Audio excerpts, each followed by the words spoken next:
Boa Boa noite, doutor noite. Delton. Boa noite, doutora Daniela. Tudo bem? Tudo bem? É um prazer enorme estar recebendo o senhor aqui na nossa subseção em Americana. Eu acho que não tem pessoa mais apropriada no momento para falar sobre o tema violência contra a pessoa idosa, né? O senhor tem uma vasta experiência, né? E nós estamos muito contentes de estar recebendo aqui, né? Geralmente a gente faz uma live aqui, um bate-papo, a gente gostaria que o senhor ficasse bem à vontade, tá? Vamos depois passar a palavra para o senhor. Eu só vou fazer uma pequena introdução, mas a palavra vai ser toda do senhor essa noite para a gente trabalhar esse tema, que é a proteção da pessoa idosa, né? Bom, eu já vim adiantando que o mês de junho, ele é conhecido como o mês de conscientização da violência contra a pessoa idosa, né? E quanto mais nós trabalharmos esse tema na sociedade, mais vai ser as vantagens que a gente vai obter para proteger a pessoa idosa, né? O foco, eu acho que tem que ser sensibilizar mesmo a sociedade na proteção da pessoa idosa, né? A violência contra a pessoa idosa, ela já é um fenômeno que vem se destacando na sociedade. A gente vê um grande aumento de casos de violência crescendo não só no Brasil, mas no mundo, né? E isso também vem refletindo em vários aspectos prejudiciais mesmo para a pessoa idosa, né? Até o desenvolvimento dela na nossa sociedade. Eu trago aqui também, doutor Delton, alguns dados, né, que eu acho que depois o senhor também vai acabar aprofundando um pouquinho mais, são em relação aos balanços que foram divulgados dos casos de violência contra a pessoa idosa nos últimos anos, né? São o balanço que o Ministério da Mulher, da Família e dos Direitos Humanos apresentou em 2019, né? Os dados apresentados refletiam referente aos casos apresentados em 2018, onde cada 60 minutos, dois idosos eles sofriam algum tipo de agressão. E dentre esses tipos de violências que foram constatadas, 52,9% dos casos de violação contra a pessoa idosa foram cometidas dentro dos próprios lares e pelos filhos, né? E em seguida por netos ou outros familiares. Também tem alguns outros dados, né? Que o maior índice de violência constatado foi o de negligência e abandono, né? E seguido por diversas outras formas de violência, como a violência psicológica, financeira, que aí a gente vai adentrar um pouquinho mais, né? Bom, eu gostaria de passar um pouquinho o currículo do Dr. Delton, né? Ele tem um currículo muito extenso e, assim, eu procurei resumir o máximo possível, mas vou passar um pouquinho aqui para vocês. O Dr. Delton, ele é hoje procurador de justiça do Ministério Público de São Paulo. Ele foi ex-promotor de justiça de direitos humanos da capital, voltada à área da pessoa idosa. Ele é doutor e mestre em Direito Processual Civil, membro do Instituto Brasileiro de Direito Processual e da Associação Nacional dos Membros do Ministério Público de Defesa dos Direitos da Pessoa Idosa e com Deficiência. Hoje ele também integra a Rede Solidária de Formação e Envelhecimento da Pastoral da Pessoa Idosa. Então, ele é muito engajado nessa questão da pessoa idosa. E a gente tem um ponto positivo que em 1991 o senhor já esteve aqui em Americana, né, doutor Delton? Já, já. O doutor Delton trabalhou na circunscrição, né, aqui do Ministério Público de Americana. E conta um pouquinho dessa experiência para a gente. Bom, boa noite, doutora Daniela. Agradeço o convite da OAB Americana para falar um pouquinho essa noite sobre um tema tão candente que é o da violência contra a pessoa idosa. Prosseguindo aí, né, no mês em que, cujo dia 15 de junho é marcado pelo Dia Internacional da Conscientização e do Combate à Violência contra a Pessoa Idosa. Quando eu recebi o convite da doutora Daniele, eu prontamente aceitei e isso me trouxe uma satisfação a mais, porque o meu primeiro cargo no Ministério Público de São Paulo foi na circunscrição judiciária de Americana, salvo engano, a 53ª circunscrição judiciária de Americana.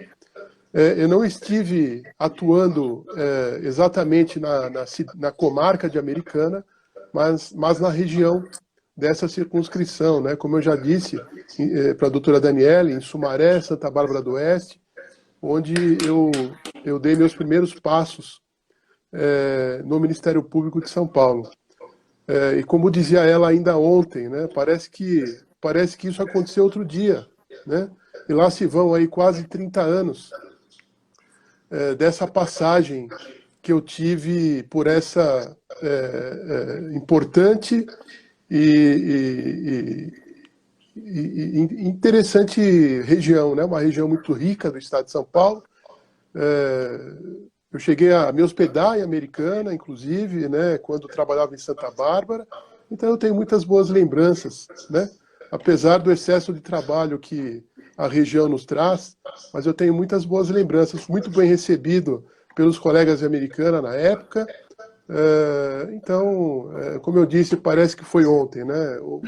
Ou seja, são bons tempos que não voltam mais. Não sei se o senhor visualizou, mas o Dr. Sérgio Bonamite está acompanhando, né? Representando o Ministério Público aqui de Americana. Muito obrigada pela presença, Dr. Sérgio.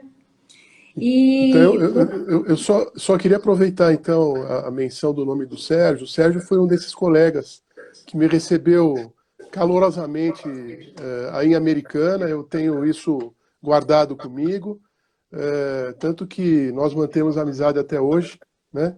E ele segue firme. Ele chegando em Americana, naquele mês do ano de 91, salvo engano, Sérgio, mas foi em 91, e eu chegando na circunscrição para prestar serviços nessa região. Então, o Sérgio merece todo o meu aplauso. Dr. Delton, vamos então seguir com o nosso tema? Vamos começar a conceituar um pouquinho o que é a violência contra a pessoa idosa, e porque o assunto é um pouquinho extenso, né? Vamos lá. Com a palavra, então, o Dr. Delton. Bom, como eu já pude adiantar, o tema da violência é talvez um dos mais importantes dentro do direito do idoso. Se eu puder elencar, eu que agradeço, Sérgio, eu que agradeço. Se eu puder elencar, dentre os muitos temas que essa área nos traz, o tema da violência é o número 1. Não foram poucas as vezes que na Promotoria de Justiça as pessoas nos buscaram e nos buscam, né, para os colegas que lá continuam, para falar sobre esse assunto. Por uma razão muito simples, nós lidamos com pessoas vulneráveis e fragilizadas, né? E nós temos que saber que o Ministério Público tem essa vocação histórica de acudir às pessoas vulneráveis, de atuar em prol das pessoas vulneráveis. Então, esse é o tema, seguramente, número 1, né? E eu quero compartilhar isso com todos. Quando a gente fala na violência contra a pessoa idosa, a gente pode desdobrar isso em duas vertentes, a vertente civil, né, e a vertente penal, né, como na Promotoria de Justiça da capital, promotoria especializada do idoso da capital, nossa atribuição é exclusivamente na área civil, tanto individual como coletiva. A minha atribuição enquanto atuava lá era justamente essa da esfera civil. Mas, né, com muito contato com os colegas da esfera criminal, né? Nós temos aqui na comarca da capital uma vara atuando nessa questão da violência dos vulneráveis, né? E é um anexo a uma das varas criminais. Então a gente sempre atuava para e passo com os colegas da área criminal e também da rede, né? Essa atuação em rede é fundamental. Por quê? Porque através da atuação em rede nós temos vários contatos, tanto na área da assistência, como da saúde, como da polícia civil, né? Como da habitação, ou seja, é uma área integralmente interdisciplinar. Tá? Bom, quando a gente começa a examinar o conceito da violência contra a pessoa idosa, chamada em Portugal de maus-tratos, ou de maltratance na França, ou seja, a gente percebe que o assunto, cada qual no seu país, é sempre repetido, né? Então, a gente trabalha com o conceito básico do maltrato à pessoa idosa, da violência contra a pessoa idosa, que é o maltrato ao idoso. O maltrato ao idoso é um ato único ou repetido, né? Ou omissão que lhe cause dano ou aflição e que se produz em qualquer relação na qual exista expectativa de confiança. Então, a gente sabe muitas vezes que o idoso, com o passar dos anos, pode ficar dependente. Essa dependência pode ser física ou mental, né? E aí que os problemas começam a surgir, né? Enquanto o idoso não tem essa dependência, né? Ele tem autonomia, né? Ele sozinho consegue dar conta das suas demandas, os problemas tendem a ser mais reduzidos. Mas na medida que ele cria essa dependência, não por vontade própria, evidentemente, mas por conta da quilometragem, isso pode acontecer, né? Nós sabemos que no Brasil a pessoa idosa é aquela com 60 anos ou mais, né? Isso está lá no artigo 1º do Estatuto do Idoso, e eu acho, pessoalmente, que não é possível que seja diferente, porque o Brasil é um país muito heterogêneo, nós estamos vendo isso agora, na época da pandemia, né? De realidades sociais integralmente diferentes, né? Então, me parece que o legislador andou bem e nós não devemos mexer no artigo 1º do Estatuto da Pessoa, do Estatuto do Idoso. Ou seja, 60 anos é o marco, né, inicial em que todos nós passamos a ter a proteção, né, uma proteção a mais, que é a proteção do Estatuto do Idoso. Bom, há estatísticas e estudos realizados tanto no Brasil como no exterior, né, de que as comunicações sobre a violência contra a pessoa idosa são subnotificadas, né? Muito embora o Estatuto do Idoso exija que os órgãos de saúde comuniquem alguns órgãos competentes, Ministério Público, Conselho do Idoso, Delegacia de Polícia, Delegado do Idoso, né, sobre as violências, nós sabemos que há uma forte subnotificação, não só no Brasil, como em qualquer outro país, né, em que isso acontecer. E por uma razão muito simples, nós sabemos que o idoso vive, muitas vezes, na companhia ou de parentes, né, próximos ou não, ou de pessoas estranhas, né, que são os seus cuidadores. E muitas vezes em entidades de atendimento onde ele se sente, né, por essa proximidade e por essa dependência, impotente de delatar os seus agressores. É algo que a gente sempre disse, né? Sempre terá o depois, né? Sempre terá o depois. Então, hoje, o idoso relata que é vítima de violência. Amanhã, ele é obrigado a voltar para a própria casa, na companhia, possivelmente, daquelas pessoas que praticaram essa violência. Há uma realidade muito díspare, né? Uma realidade social muito forte, né? Até socioeconômica muito forte, né? Nessa área, que muitas vezes o idoso acaba sofrendo sozinho, né? E não entrega o seu agressor. É muito comum a gente se defrontar, a gente ficar na frente do idoso e ele negar, né? A gente tentar ainda, no atendimento, no diálogo, né? Tentar saber se realmente a situação de violência procede. E muitas vezes, sobretudo contra os próprios filhos, ou contra os próprios netos, ou pessoas do círculo dele, ele acaba negando essa violência e a gente acaba compreendendo por quais razões ele faz isso, né? Então, o que a gente tem dito, e eu tenho reiterado, que é importante a coletivização desse tema, né? Se é importante o atendimento individual, né, em que nós né, do Ministério Público, temos a possibilidade de instaurar procedimentos individuais, né, de acompanhamento, até para investigar determinada situação de violência, né? Por outro lado, é fundamental essa coletivização, porque através da coletivização nós conseguimos conquistar a sociedade e a comunidade no espectro um pouco menor pelo interesse dessa causa do idoso, né? O direito do idoso me parece claro hoje, né? É um direito novo, né? A gente tem uma lei recente, né? E na área da advocacia isso tem se mostrado fundamental, né?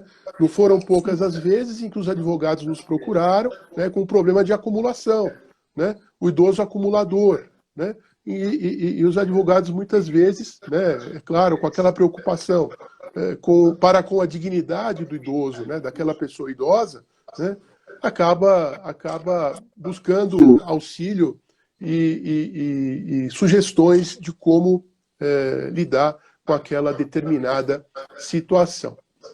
Bom, então, assim, feito esse panorama, né, ou dado esse panorama do conceito de violência, da subnotificação e da necessidade do preparo das pessoas para com esse tema, né, inclusive para com o tema da violência, muitas vezes, de olhar, é possível a gente saber se está havendo alguma negligência ou violência ou não, né? Eu quero passar adiante, né? A doutrina busca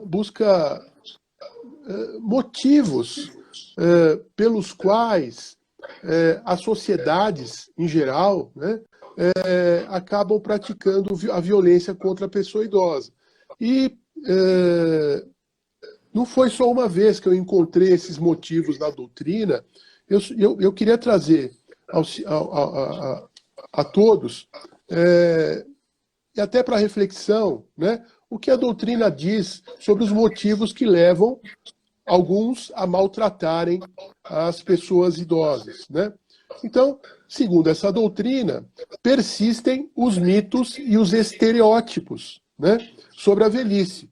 Ou seja, os idosos são feios, senis, no sentido pejorativo, ou seja, no pior sentido da expressão, solitários, infelizes, improdutivos, conservadores, ultrapassados, ociosos, ranzinzas, ou seja, todos são iguais. Então, assim, parece que através dessa verificação, muitas pessoas acabam rejeitando a pessoa idosa e, mais do que isso, né, praticando maus tratos contra esse vulnerável. Bom, há algumas espécies de violência que a doutrina cataloga, né? E ainda de acordo com a Organização Mundial da Saúde, né? Que são a violência física, psicológica ou emocional, a sexual, a financeira, econômica, patrimonial ou material, o abandono ou a negligência, né, muito presente no Brasil e fora do Brasil também, a institucional e a autonegligência, né? Muitas vezes, a violência física não é fácil de detectar, né? Então, segundo essa doutrina, a violência física se constitui na maior queixa da pessoa idosa e pode acontecer em qualquer lugar, Na família, na rua, nas entidades de atendimento, né? As entidades de atendimento, é bom que se diga, são aqueles locais onde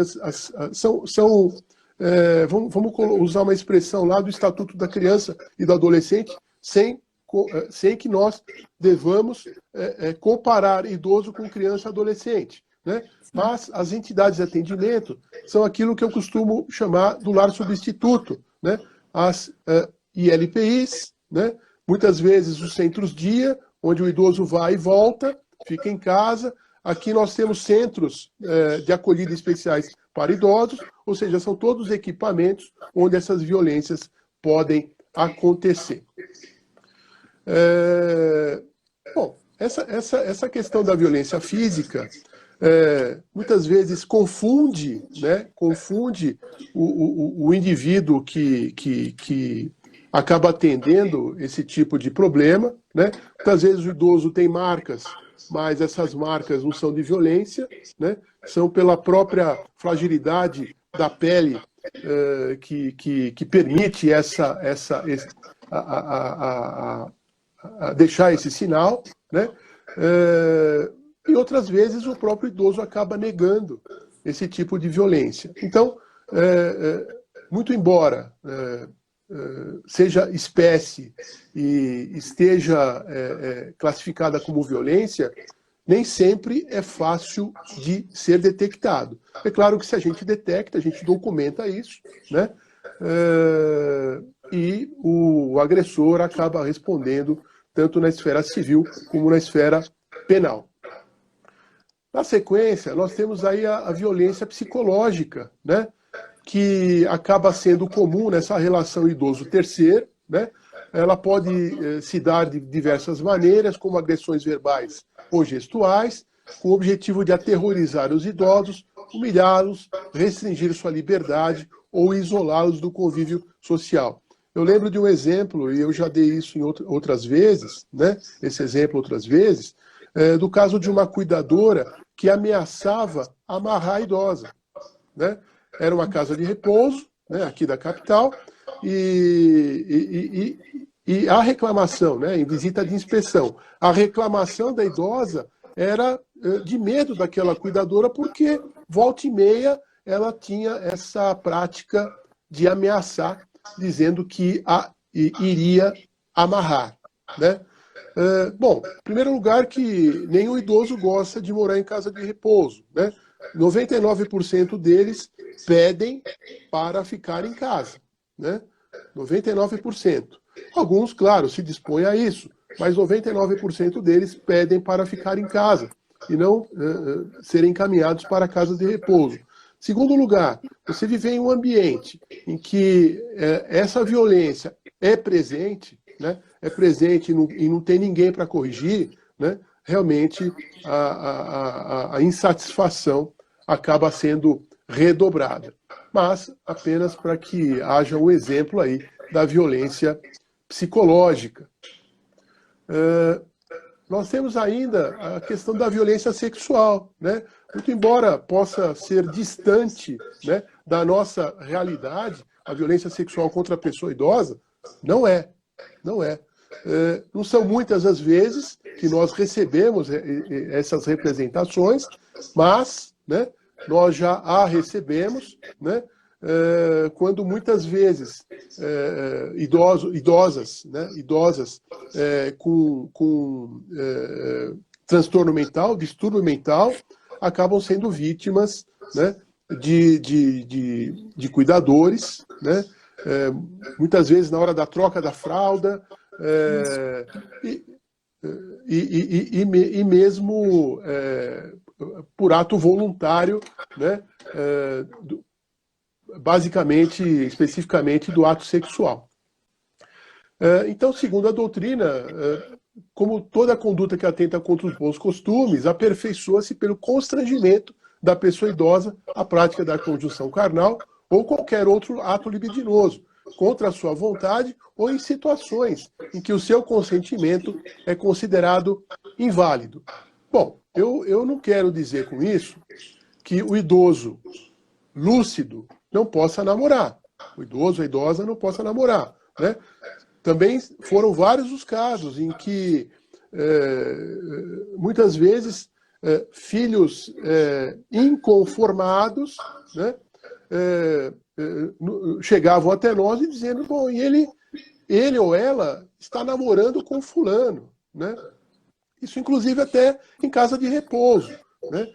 Nós temos casas de repouso aqui na capital em que os idosos se conheceram, né, e foram morar no mesmo quarto.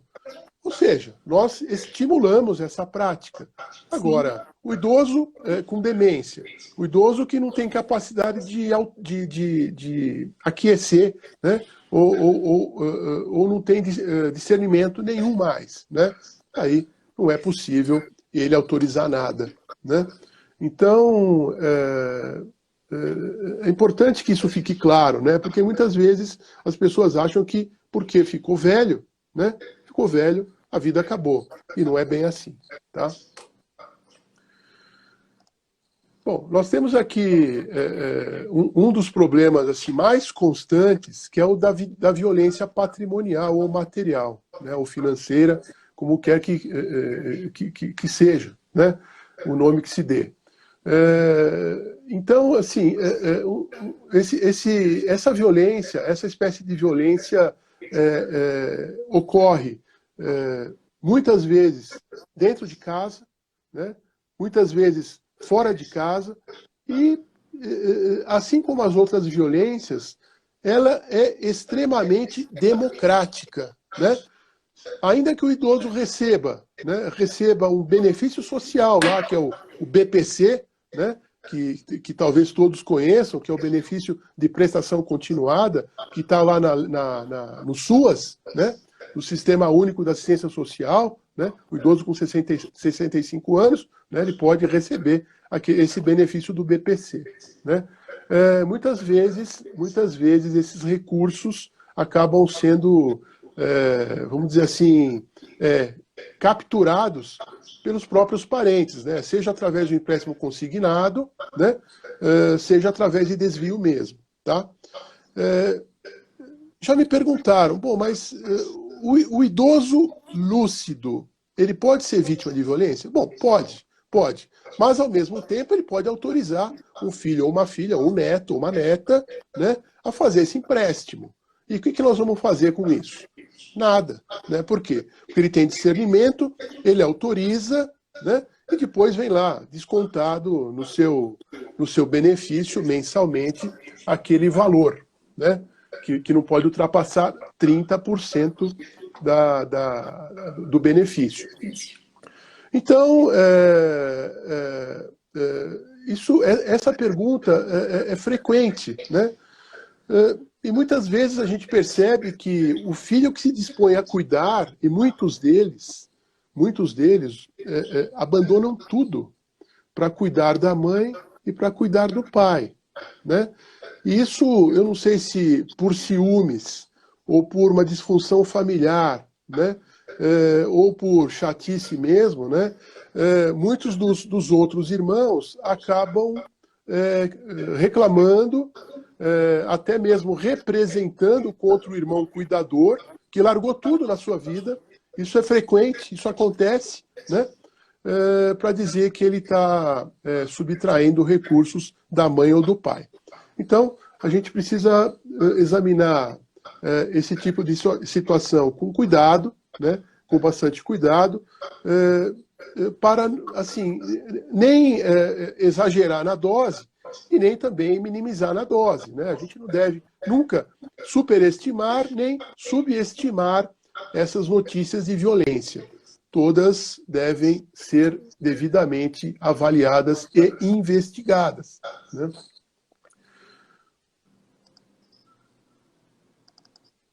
Na sequência, nós temos aqui o abandono ou negligência, né? Que, segundo dados do Disque 100, né, dados atualizados até 2019, os dados de 2020 eu não tenho aqui, né, pelo menos até agora, 41% das reclamações que chegaram ao Disque 100, né, meus colegas certamente sabem, muitos advogados também sabem, né, que o Disque 100 é um serviço do Ministério de Direitos Humanos, né, que recebe reclamações, né, recebe representações, e essas reclamações acabam sendo redirecionadas para os órgãos públicos do Brasil inteiro, né? O Ministério Público de São Paulo recebe muita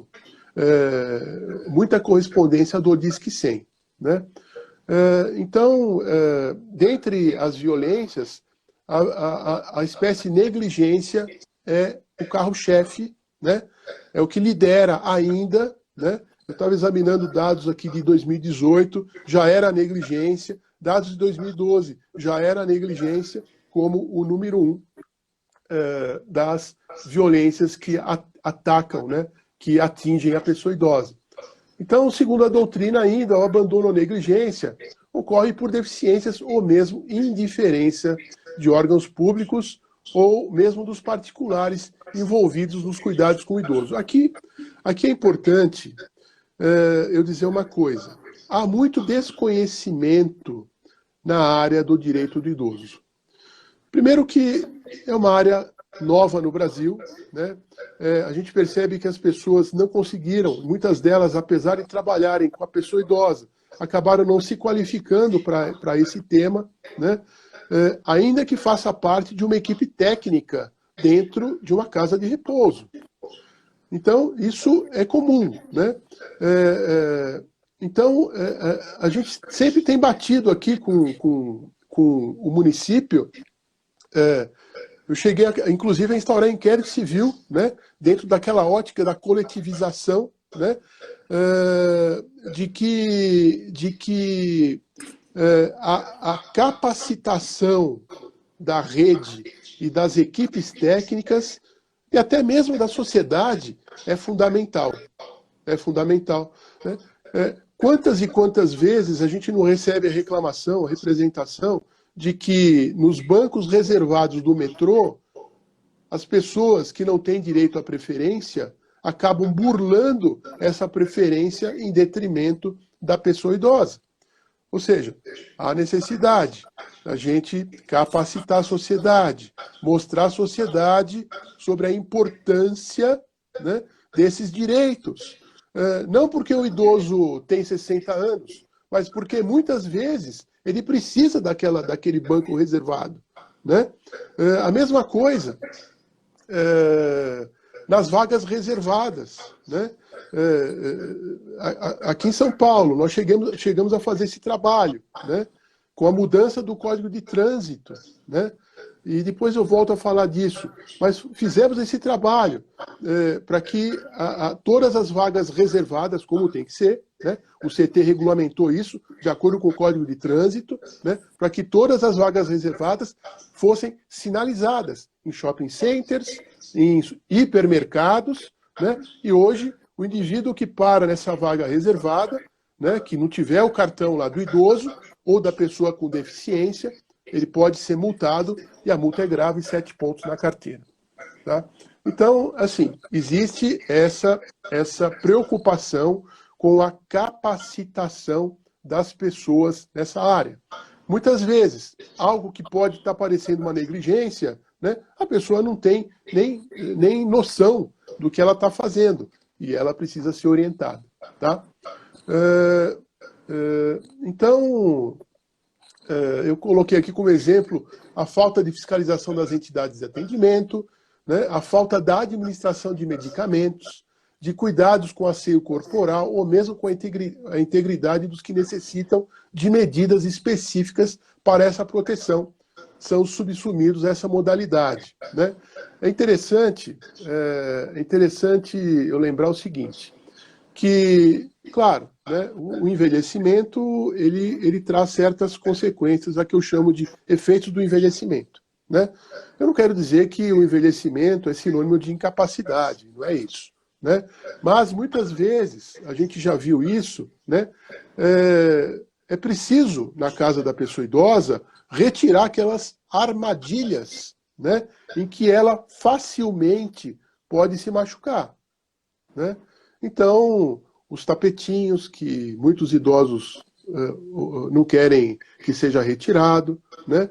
A fixação de barras de segurança, né, no chuveiro, né, para que eles tenham onde segurar, até porque, eventualmente, eles podem perder o equilíbrio, né? As cadeiras de banho, para aqueles que são mais dependentes, se mostra fundamental para que essas pessoas não se machuquem. Tudo isso, né, tudo isso vai de encontro àquilo que eu falei, que é a necessidade da qualificação, tá? A gente precisa saber que um idoso que fratura o fêmur, né, por uma queda, muitas vezes, em um ano ele morre, né? Ou, né, ele fica com uma dependência muito maior e, claro, vai precisar de apoio, suporte ainda além daquele que, eventualmente, ele já tivesse, tá? Ainda nessa questão da negligência, me vem a lembrança, eu tenho anotado, um caso em que a família, e aqui o inquérito policial acabou sendo arquivado, né, pela promotoria criminal, mas uma situação em que a idosa foi colocada, né, foi abandonada numa cadeira de roda, na calçada, né, por uma situação possivelmente de desespero daquela família, né? Então, vejam que, como eu falei, a gente, se não é possível subestimar, também a gente não deve sobreestimar, né, essas ocorrências, né? Esse caso a gente apurou, a polícia apurou, né? No fim, essa senhora acabou indo morar numa casa de repouso, porque, apesar de tantos filhos que ela tinha, né, nenhum deles estava em condições de ficar com a idosa por conta das dependências que ela tinha, né? É algo que eu já ouvi, né? Uma mãe é para muitos filhos não são para uma mãe, né? É isso o que a gente acaba encontrando na nossa experiência de vida, né? Bom, ainda para parte da doutrina, nós temos as violências institucionais, né, que podem ser praticadas tanto pelos órgãos públicos, como pelos estabelecimentos privados, né? Isso também acontece. Muitas vezes, a própria televisão acaba veiculando comerciais, matérias pejorativas à pessoa idosa, né? E toda vez que isso aconteceu, o inquérito foi instaurado, o inquérito civil foi instaurado e as emissoras de televisão foram chamadas, né? Todas compreenderam, atenderam, né? E os inquéritos acabaram sendo arquivados, né? Mas, né, dentro dos argumentos que a gente verifica, há aquela questão do direito de expressão, né, do direito de informação, né, e a gente acabou demonstrando que não, né, que havia como transmitir a informação sem qualquer fato que colocasse o idoso no sentido pejorativo, né, da exposição, tá? A violência institucional pode ser praticada pelo poder público também, né? Quantas vezes a gente já não viu, né, na mídia mesmo, né, reclamações contra os passeios públicos, né, contra buracos que são verdadeiras armadilhas. Se a gente é obrigado a retirar as armadilhas de dentro de casa, o poder público também tem que consertar os buracos nas calçadas, né? É importante que o idoso caminhe, né? Que o idoso saia de casa. Isso é bom do ponto de vista físico e mental, né? E muitas vezes o idoso acaba caindo, né, por conta de buracos que ele encontra nas calçadas das cidades espalhadas pelo país, tá? Então, fica aí como exemplo de violência institucional. Nós chegamos a receber reclamações contra o temporizador dos semáforos, né? Porque os semáforos ele tem um tempo, né, para abrir para o pedestre e fechar para o pedestre, abrir para o fluxo de veículos e fechar para o fluxo de veículos, né? Então, nós chegamos a receber reclamações a respeito disso, né? Bom, e ainda como espécie de violência, né, e finalizando as espécies de violência, nós temos aí a autonegligência, que pode ser um desdobramento de outra espécie de violência. Sim. Né? Muitas vezes a violência patrimonial ou a violência psicológica pode levar o idoso à autonegligência, ou seja, são aquelas situações em que ele é levado ao desgosto, né? E à indiferença com a própria vida, né?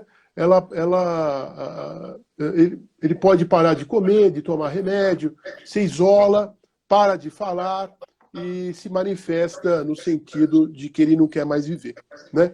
Então, isso infelizmente acontece, né? Os conflitos familiares acabam muitas vezes levando a essas situações. Eu já ouvi falar muito, né, que as famílias acabaram, que isso não existe mais, que com as separações as famílias não são mais o ponto importante de uma sociedade, e eu peço licença para discordar, porque a família, né, a instituição família, tem a sua lógica social, né? E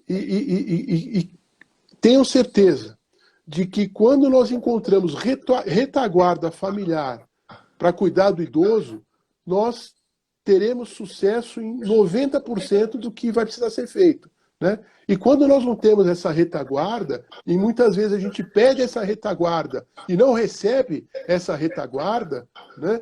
Aí as coisas ficam muito difíceis. Por quê? Porque muitas vezes o idoso acaba ficando exclusivamente na mão do Estado. Seja porque ele não tem benefício, né?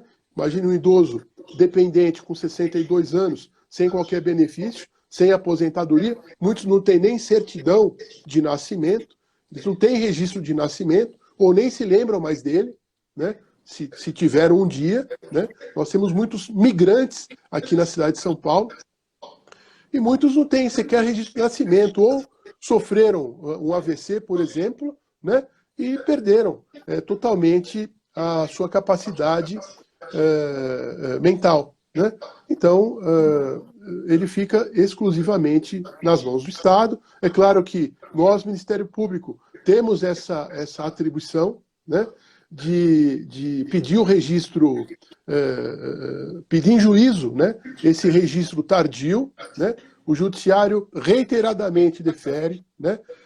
Muitas vezes a gente não tem nem o sobrenome dessas pessoas, né? E a gente acaba tendo que criar lá um sobrenome para que ele seja identificado no meio social onde ele vive, tá?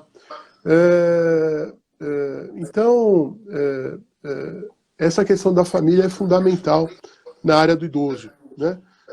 Mas, né, a gente também não tem a varinha de condão, né, para fazer com que as pessoas façam aquilo que a gente, profissionalmente falando, acha que elas deveriam fazer. E até mesmo do ponto de vista sentimental, porque nós também temos, muitas vezes, esse comportamento, muitas vezes, em alguns casos, acaba mexendo com a gente, né? Mas por N razões, que não vem ao caso explicar, e lidar com a pessoa idosa é olhar a vida da frente para o começo, né? Eu sempre digo isso, né? E a gente acaba tendo nessa retrospectiva alguma explicação sobre o porquê aquela pessoa acabou ficando abandonada, tá?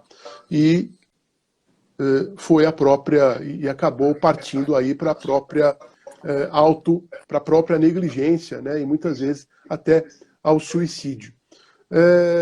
Então, a gente tem essas espécies de violência,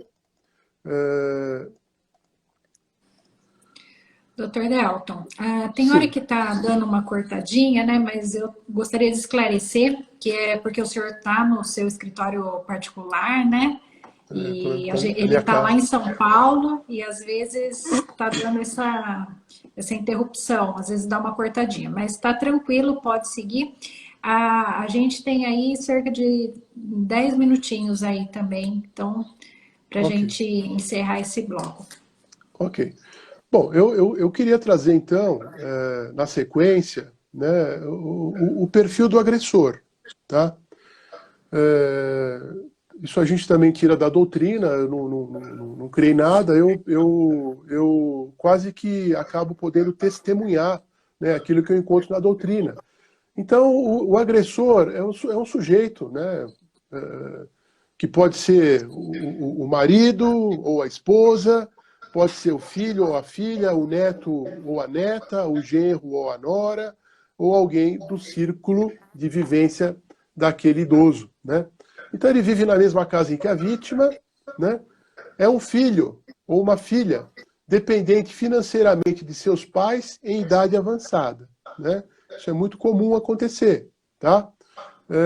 Nós já tivemos casos em que o filho dependente químico, né, passou a dilapidar os bens móveis lá da casa da própria mãe, né, para sustentar o vício, né, ele começou a vender o que ela tinha. Né. Aí, e a comunidade, era um prédio onde ela morava, e a comunidade começou a acompanhar, especificamente aí por azar dele, uma assistente social que era vizinha. E ela, uma assistente social até da prefeitura. E ela começou a acompanhar aquilo. A hora que ele levou a televisão para fora da casa dela, ela entrou em contato com a promotoria de justiça, né? Esse sujeito era um sujeito condenado, né? Ele estava em livramento, então ele acabou praticando falta grave e voltou para a cadeia, tá? Então, Sim. aquilo dentro daquela interdisciplinariedade que eu falei antes, né? Porque aí nós trabalhamos junto com a promotoria de execuções criminais. Bom, ainda dentro desse perfil, é um familiar que responde pela manutenção do idoso, sem renda própria e suficiente. Então, é um sujeito que tem que manter o idoso. É um abusador de álcool e drogas, aquilo que eu falei. Ou alguém que pune o idoso usuário dessas substâncias, também acontece. O idoso usuário de drogas, ele passa a dar muito, ou dependente do álcool, ele passa a dar muito mais trabalho para aqueles que cuidam dele. Né? E alguém que se vinga do idoso, que com ele mantinha vínculos afetivos frouxos, que abandonou a família ou foi muito agressivo e violento no passado. E essa história se repete demais, demais. O então chefe de família que abandonou o lar lá familiar, né? Abandonou a mulher, os filhos pequenos, deixou tudo na mão dela, né? Da esposa, e saiu aí alguma aventura amorosa, né? E depois de dependente, já velho e dependente, muitas vezes ele vai precisar daqueles filhos. Muitos, né? Muitos refutam esse apoio e aí cabe a nós mostrar, né? Demonstrar a ele que ele tem obrigação legal, né? Material, né? De prover Exatamente. e não sentimental, porque aí também seria demais a gente exigir isso deles. Né? E às vezes também é um cuidador com problemas de isolamento social ou de transtornos mentais. Ou seja, o isolamento do idoso nunca é positivo. Né? O isolamento do idoso, muitas vezes, é sinal de que ele está precisando de alguma coisa. Daí a importância, né, de mostrar para a comunidade o como faz a diferença, né, aqueles conceitos de solidariedade, né, e de não fazer com o outro aquilo que não quer que se faça consigo próprio. Tá? Bom, aí como fator de prevenção, né, a gente sempre lembra da ideia do envelhecimento ativo, ou seja, é importante que nós envelheçamos, né, com saúde, né, em atividade. É claro que isso não depende só da gente, né, mas deve ser o norte, né, para o envelhecimento humano. E a questão da capacitação das pessoas de compreender esse fenômeno, né, que sempre será muito importante para que essa disfunção da violência não seja minimizada, porque acabar com ela, certamente, a gente não vai acabar, né, porque é um componente da sociedade. Tá?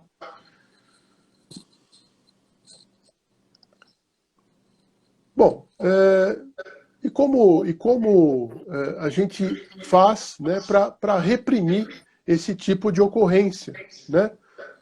Bom, eu coloco aqui como a questão da avaliação das condições de vida do idoso. Né? Muitas vezes, o idoso com posses, né, o idoso com patrimônio, pode dar aí um sinal de que ele é uma possível vítima da violência, né?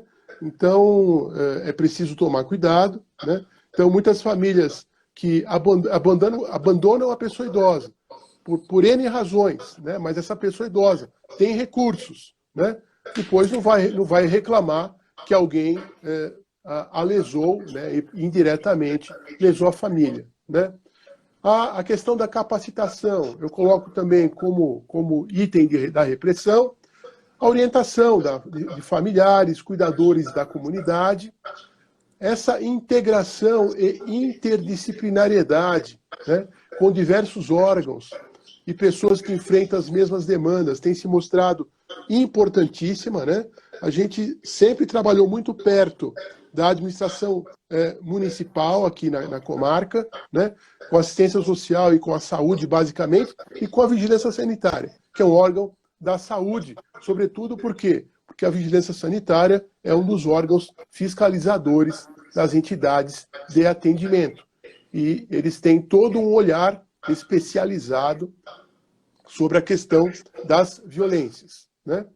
E a comunicação, né?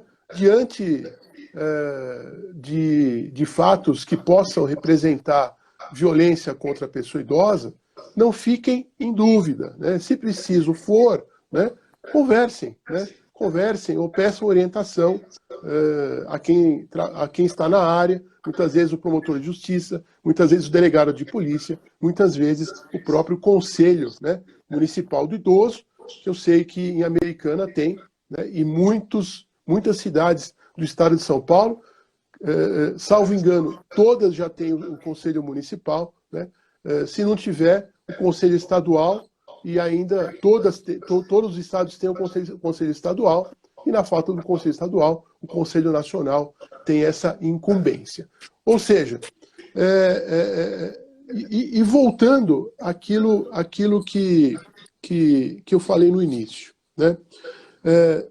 Em 1982, já vão aí uns 40 anos, mais ou menos, né? 38 anos, durante a primeira Assembleia Mundial do Envelhecimento, que aconteceu em Viena, na Áustria, né, essa Assembleia Mundial, né, discutiu, uma Assembleia voltada à questão da população idosa, né, no mundo todo, discutiu a necessidade de se construir um tripé, né, um tripé formado, que no Brasil acabou sendo formado também pelo Estado, pela comunidade e pela família.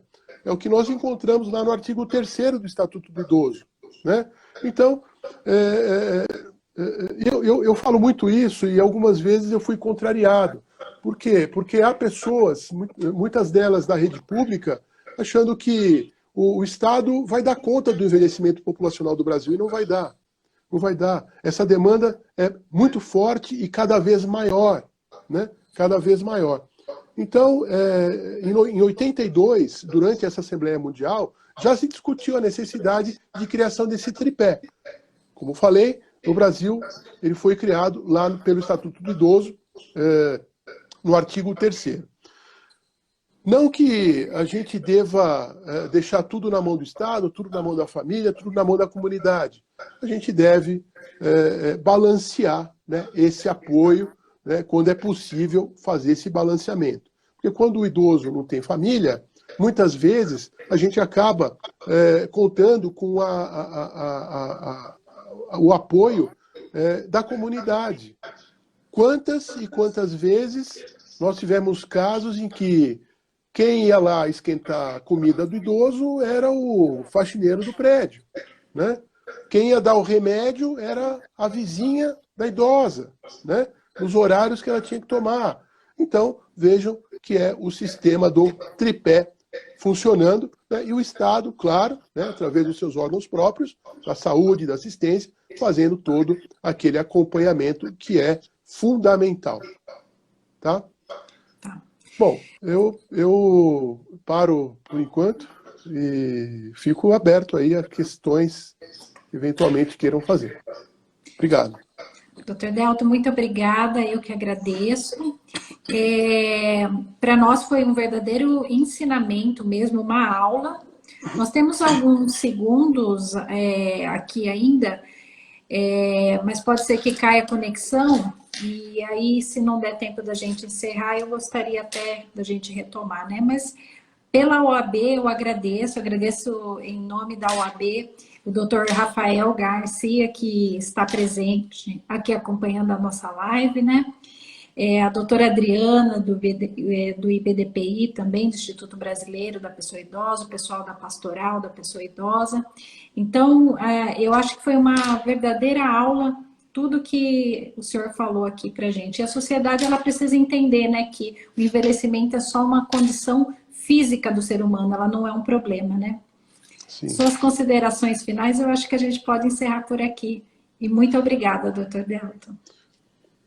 Bom, doutora Daniela, eu que agradeço pela oportunidade, agradeço a todos que ficaram conosco durante a exposição. É sempre importante a gente poder debater esse assunto, né? Um assunto que nos atinge muito perto. Como uma estagiária dizia, que todos nós somos velhos em potencial. Eu não gosto muito de usar esse termo velho, porque eu já aprendi que esse termo na área do direito do idoso dá a impressão de algo descartável, né? Então a gente sempre prefere a expressão pessoa idosa. Então eu que agradeço aí pela oportunidade, agradeço ao presidente da OAB também, e fico sempre à disposição para a gente voltar a debater um tema pelo qual eu sempre gostei de debater. Só vou reafirmar mais um pouquinho, né? Então, os canais de denúncia, sempre pelo Disque 100. Hoje a gente tem também um aplicativo, né? Que é o Proteja Brasil. Pode ser baixado em qualquer celular, tanto Android quanto iOS. E também as delegacias seccionais, os conselhos, OAB, estão à disposição para receber as denúncias. Quanto mais houver denúncias, mas vai ser possível a gente tentar mudar essa realidade, esse quadro no mundo, né? Sem dúvidas, né? Eu tenho dito também que essa área ela tem que ser construída a muitas mãos, né? Não há como a gente não contar com a participação das pessoas, né? Da comunidade, como eu falei, do Estado, dos órgãos públicos, da família, sobretudo da família. Então, é uma área que deve ser construída a muitas mãos. Mais uma vez, nosso agradecimento para o Dr. Sérgio Bonamite.